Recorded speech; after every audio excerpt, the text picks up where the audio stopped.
Hey now, how's everyone doing? I'm back with another little lecture here. Um, this one has to do with boat motor troubleshooting.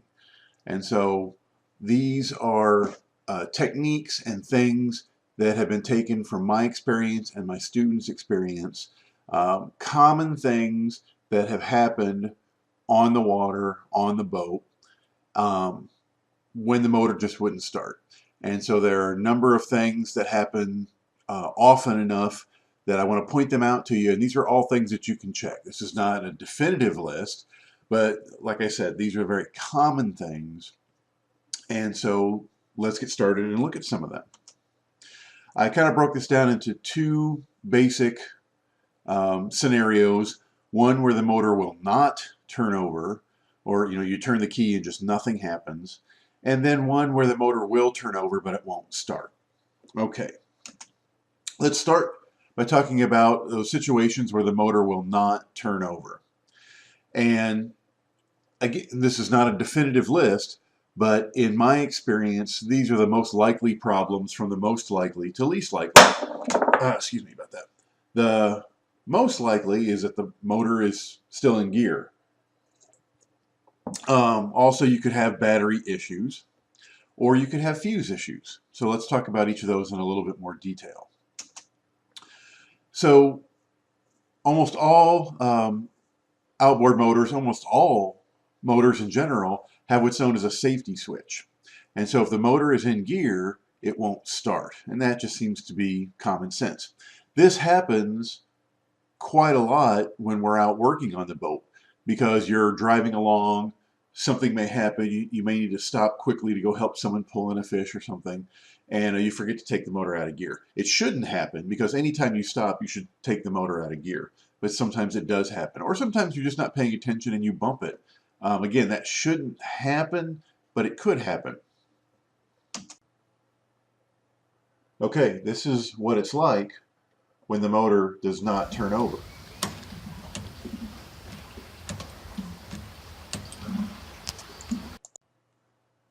So you can see that the motor is in gear, but once we take it out of gear, the motor will start to turn over.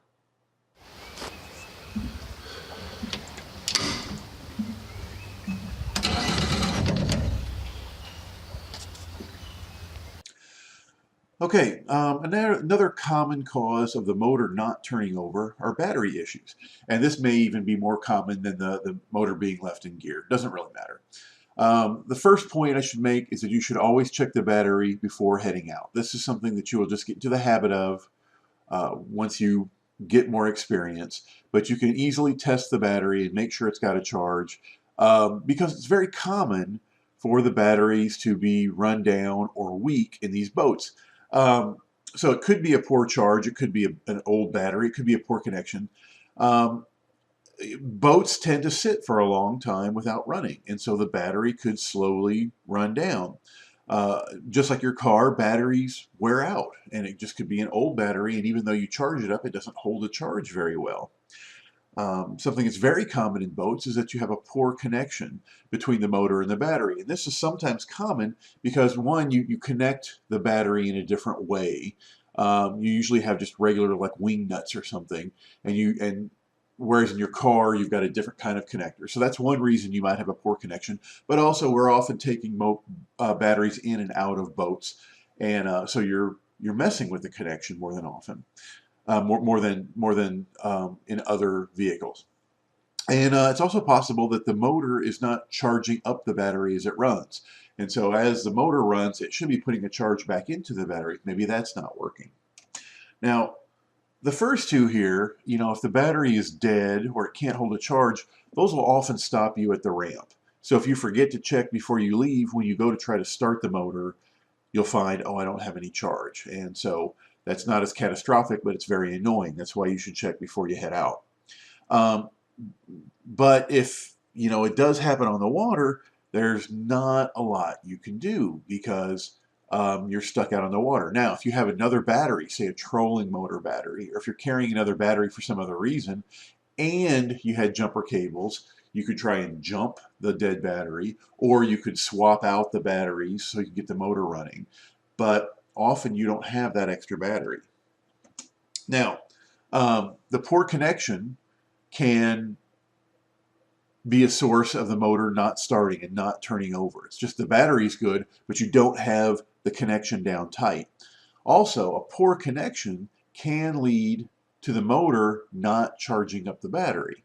So you might have a good enough connection to start the motor, but as the motor's running, it's not able to put a charge back in the battery, and over time, that battery runs down. So checking the connections is always a good idea.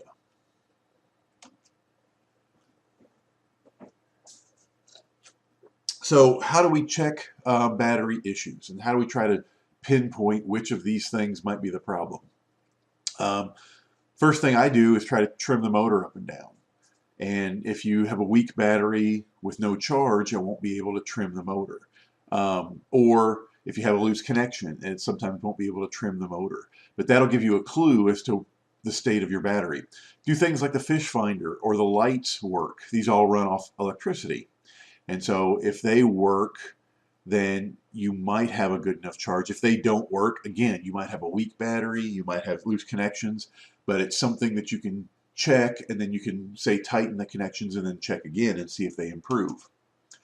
Again, if you've got a weak battery or an old battery, these things, it might have enough juice to do these things and it might not. But if these things are not working, then this is a clue that you have battery problems, and that's where you need to start looking. And so once we've tested and tried to isolate, are we having battery problems, the first thing we want to check are the connections. Loose connections are very common for the reasons that I mentioned. Again, loose connections might have a good enough connection to draw enough amps to run things like the fish finder or the trim or the lights, but not enough to turn the motor over. And so if your lights or your things that have a small amp draw are working, that doesn't necessarily mean you've got a good connection. It's so easy to check a connection. It's so common that the connection is the problem. This is the first place I would start. Now, you need to be careful when you're messing with the connections on the battery. Often the battery is back near the fuel tanks. And when you start messing with the connections, if they're loose or if you're taking cables off and putting them back on, there's a chance for a spark. And if you're back where the fuel tank is and you're in an enclosed space, that could be dangerous. So just be careful when you're messing with this. Usually we're in a big open boat and it's not a problem, but you always want to be cautious about this. And so again, most marine batteries connect in this manner, where you've got some posts and you've got some little wing nuts or something that tighten down. And so those can just easily come loose or not get tightened very well or whatever. Another tip that I would like to give you is that the motor connections should be on the bottom, i.e. they should be closest to the battery. So you'll have a big heavy cable coming from the motor, and that's because the motor draws a lot of amps and it needs big wiring. And then usually you'll have secondary wires, which you can see here, which will drive things like the fish finder and the lights, and those draw smaller amps and they don't need as heavy a wiring. You want to put those motor connections on the bottom and then the next wire, and then tighten everything down. This puts that motor connection right next to the battery post and ensures you get the tightest connection. If you put that small wire underneath, then the motor connection is going to tighten down on that small connection, which might be good enough but might not be enough surface area. So you want to put the motor connection down first. Okay, the last thing we need to talk about, if the motor won't turn over, you might want to check fuse issues. So fuse issues will completely shut down electronics. It's not like a weak battery or a loose connection where if you wiggle something, it might give you a response, or you get a response and it's not a very, like the motor will trim, but it'll do it very slowly. Fuse issue, you have nothing. Everything is completely dead because that's how the fuse is supposed to work. So in some places and in some instances you have a circuit breaker, which is a fuse that trips, but then you can just reset it. You don't have to replace anything. Not all boats have that. most boats, if they have electronics, they have fuses somewhere. Now, I can't cover all the different fuses and where they're located. That's from boat to boat, but you need to know where the fuses are, and you need to make sure that you have spare fuses with you. So this is one of our boats, and this red box that's near the battery, that's a master circuit breaker. And so if all the electronics are dead except the motor, this would be a first place I would look. And this is something where you simply can, just like a circuit breaker in your house, you just flip the switch is open, and you flip it closed and see if you get electronics back. Now, if your circuit breaker is tripping or your fuse is blowing, you need to figure out why, because that's a problem. But if you're just trying to get the motor started, hopefully you can get it the fuse replaced and you can get the motor to start and then get back and then worry about what's going on with the fuses. So this is a circuit breaker. Not all boats have this. And another clue that you've got a fuse problem is if you have some electronics working and some not working. And so if your fish finder works but your lights don't work, you may have just blown a light fuse, right? If you have your fish finder and your lights, but the motor won't turn over, maybe you blew a fuse in the motor. The motor is usually protected by a fuse. And so if the motor's not turning over, you might have a blown starter fuse. And this happens a lot if you accidentally connect the battery backwards. If you connect the battery backwards, it should blow that fuse that protects the motor, and then it doesn't matter if you fix it, the fuse is blown. Again, you need to find out where these are on your motor and make sure you've got spares before you head out. And what's what I just said right there. Many motors have a spot under the hood where they carry extra fuses. And so if you're determined that you blew a fuse, you might look and you might have one and not know it, but really don't leave this to chance. Know where this is before you head out. Okay, so those are some common causes of a motor that won't turn over. Now let's say that the motor will turn over, but it just won't start. Again, from most likely to least likely, the motor just might be cold and it needs to be choked. You might have the kill switch engaged, or the motor might not be getting gas. So again, not an exhaustive list, but these are very common problems that I've seen on multiple occasions. So let's start with cold starting. Like any other motor, outboards are harder to start when they're cold. More modern ones, the fuel-injected ones, they start a lot easier than they did back in my day. But still, a cold motor is always more difficult to start. And so what you have to do is you have to adjust the choke, you have to adjust the throttle to try to find the right settings, which will help the motor start. And this varies whether you have a motor with a carburetor or a motor that's fuel injected. You need to know this about your boat, whether it has a carburetor, whether it's fuel injected. Fuel injected, the motor tends to control the settings more, and they tend to start a little bit easier. I can't cover all these possibilities, but again, you need to know this about your motor. You need to know your motor's eccentricities. And so certain motors have a trick to starting them when they're cold, right? And so you just need to know that. In this boat, the choke is on the key. And to give it some choke, you just push the key forward or toward the bow. You can also play with the throttle lever, which is shown here. But note the throttle lever only works when the motor is in neutral. Adjust this to try to help get the motor started.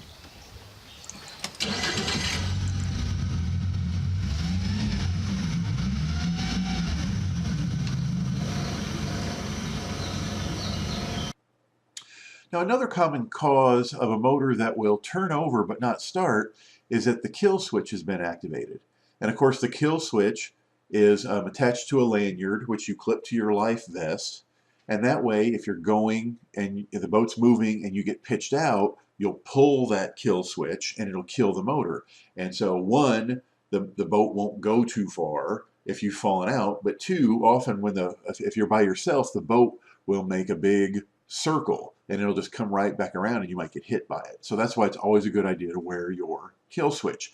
However, sometimes this gets bumped or gets messed with or something, and the motor turns over and it sounds great and it's been running great all day, and why won't it start? A very common problem is the kill switch has been engaged. The pin got pulled off, or the pin got pulled off just enough. It's always a great place to check if the battery is strong, the motor's turning over, but the motor won't start. Now, some models will sound an alarm. So if you try to start it and the kill switch is engaged, it'll beep at you, and that'll be a clue. Oh, I forgot, I've got to re-engage the kill switch, or I'm going to turn the kill switch off. But not all motors do this. So here is the kill switch, and you can see that this little clip holds that peg out, and that allows the motor to run. But if we pull this clip off and then try to start the motor, listen to what happens.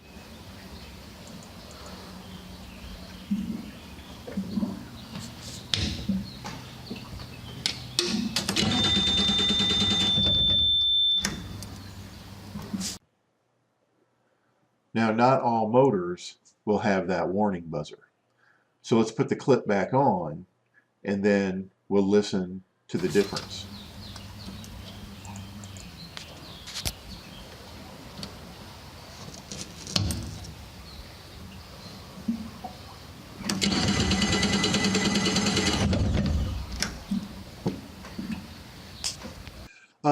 The last example I'm going to give you is if the motor's not getting gas, okay? And so the motor's turning over very well, but it just won't start. It's possible that there's just no gas getting to the motor. And this most likely occurs when you're switching tanks or when you first start up. So if the boat's been sitting for a while, the gas might drain back into the gas tank, or gas might evaporate or something. Or if you're running and you run out of gas and you have to switch to a new tank, now the hose from the tank to the motor is empty. And if there's no gas in that hose, then the motor's not going to get gas. This is very common. It happens a lot. And so you really have to know some tricks for how to make sure you're getting gas to the motor. Now, once you do get gas flowing to the motor's got a fuel pump on it, and the fuel pump will keep pumping it. So once you get it started, you should have no issue.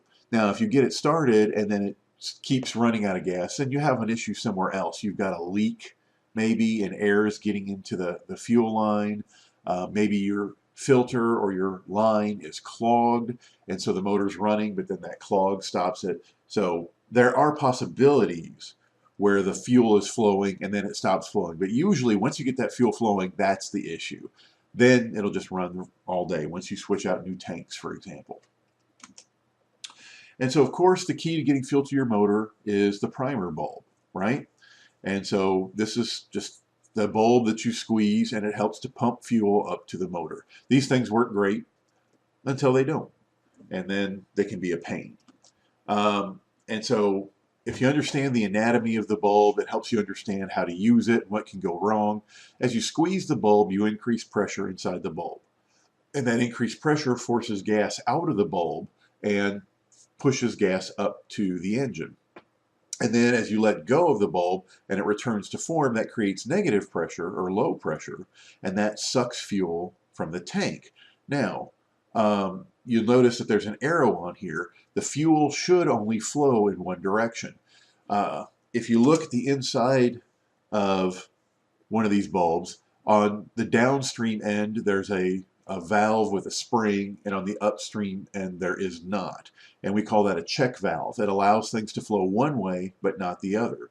And so when you squeeze this bulb, it's going to create pressure, and the fuel wants to flow in both directions. But that check valve does not let it flow back toward the tank, and so the fuel must flow toward the motor. And then when you release the pressure, then that suction that's created should be strong enough to compress this spring and suck fuel from the tank and fill the bulb up again.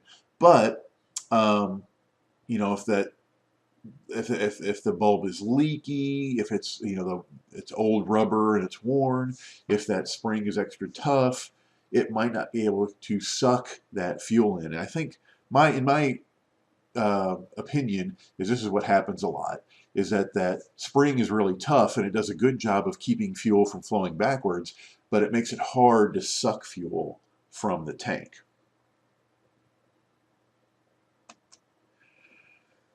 And so as you pump this bulb, you should fill the entire line with fuel. From the tank up to the bulb should fill with fuel, and from the bulb to the motor. All that should be full with fuel, and so then once it gets full, then the bulb should become very stiff and full. And you'll get experience and you'll be able to tell when that bulb is full and when it's not. And if that bulb is not full of fuel, then you're probably not getting fuel all the way up to the motor. You got to figure out how to get that fuel flowing. So one trick to get that fuel flowing, at least it's worked for me, is to release the bulb slowly. So you squeeze it and then very slowly release it. I don't know exactly why this works, but this has worked for me in the past. But it helps me to feel, I can feel the fuel flowing into the bulb. And so this is something that I try to squeeze it and then release slowly. If that doesn't work, do the opposite. Pump real fast. Just keep pumping real fast. Pump, pump, pump, pump, pump, pump, pump, pump, pump. And if you get just a little bit of fuel each time, eventually you'll fill that whole thing up with fuel. So try it really slow, try it really fast. Do something different, right? The ultimate trick, though, to getting fuel flowing is to start a siphon. So what you need to do is to raise the gas can up above the motor and then squeeze the bulb. And so once you get a little bit of fuel flowing out of the tank, it should, since the tank is up high now, that should create a siphon, and that siphon will pull the gas down into the line, and hopefully that siphon will fill the hose all the way with gas. And so you have to keep pumping, but the pump, you're not relying on the bulb to suck fuel out of the tank and maybe suck the fuel up from the bottom of the boat. It's just trying to get the siphon started. Once the siphon starts, then the bulb, when you squeeze the bulb, that's just to open that valve to allow the fuel to keep flowing. Once the siphon starts, it should keep flowing on its own. So this almost always works to get the fuel flowing. Now, one thing you got to keep your eye on is make sure you open the vent cap. And so if you're trying to get fuel flowing and you're trying to get a siphon started or anything like that, if the vent cap is closed, then it's going to be tougher. And so if you open up the vent cap, then you allow air pressure to help assist you. And so again, the vent cap should be on the gas cap, should be somewhere on the tank. All outboard tanks should have these. It should be closed when not in use so you don't leach vapors into the air.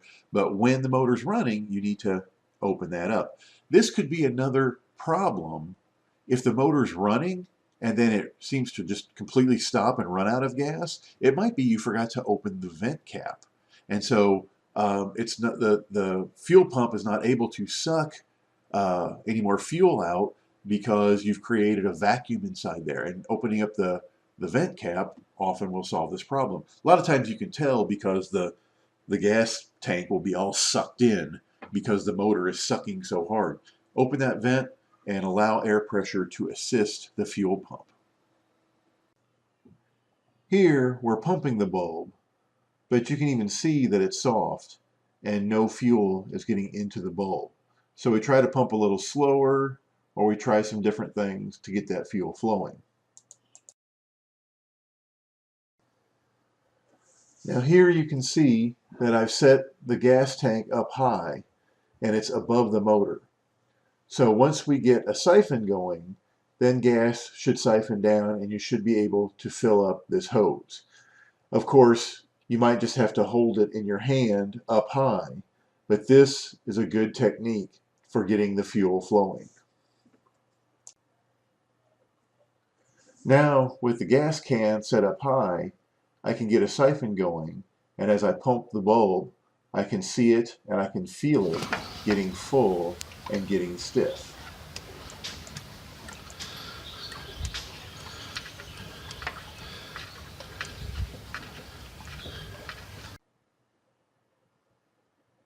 Now that we have fuel to the motor, Let's see what happens.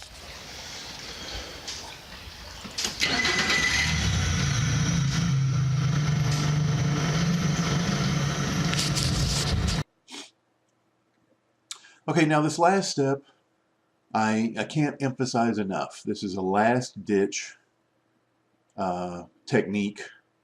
This is something that you gotta, don't do this unless you know what you're doing.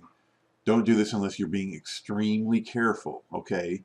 But if you're trapped out on the lake, you have to, weigh your options. And if you're trying to get gas flowing, this may be something that's worth the risk. So I'm telling you that straight up. You've got to be careful with this technique.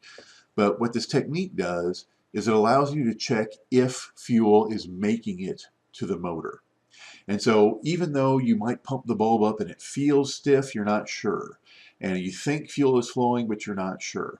There is a way to kind of tell to make sure that fuel is making it all the way to the motor.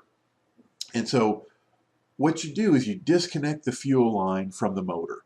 And if you look on the end of that connection, there's a little ball bearing on a spring, and that keeps the fuel from flowing out when you're moving the tank around. But then when you plug that in, that pushes that ball bearing in, and then it opens that valve up.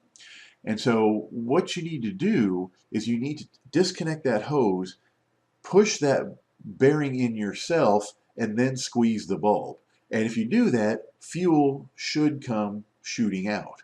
And that will tell you that, yes, I'm getting fuel all the way to the motor. Again, you're shooting fuel out, right? So you want to do this over a bucket. You want to do this somewhere where you're not going to spray fuel everywhere. You don't want to spray fuel all over the hot exhaust on your generator or something like that. That's why it's crazy. It's not crazy dangerous, but you just got to be smart about this. But again, if you are in trouble and you need to get that motor started, this is a way to tell if you're getting fuel all the way to the motor. If you squeeze that ball bearing in and you pump the bulb and nothing comes out, then you don't have fuel all the way to the motor, and that's your problem. You got to fix that problem. So let me show you an example of how to do this. Again, cannot stress enough. Only do this in extreme situations and use extreme caution, and do it over a bucket or something so you don't spray fuel all over the water. So first, I'm disconnecting the hose from the motor. And if you look on the end, there's a little ball bearing on a spring, and that's the valve. And so I'm taking a small screwdriver and pushing this ball bearing in to open it up. And now I'm going to hold this over a bucket or something and push that ball bearing in, and then squeeze the bulb to see if fuel comes out. And so fuel does come out, and that's a way to check if I'm getting fuel all the way up to the motor. If no fuel came out, then I would have a problem. But again, please be very, very careful with this. Okay, so that's just some troubleshooting tips if the motor won't start. If you have any questions, let me know. If you have any other experiences that have happened to you, let me know, because I'd like to add them. I'd like for this to grow as we can add more common situations. So that's all I've got. So I'll talk to you later. See ya.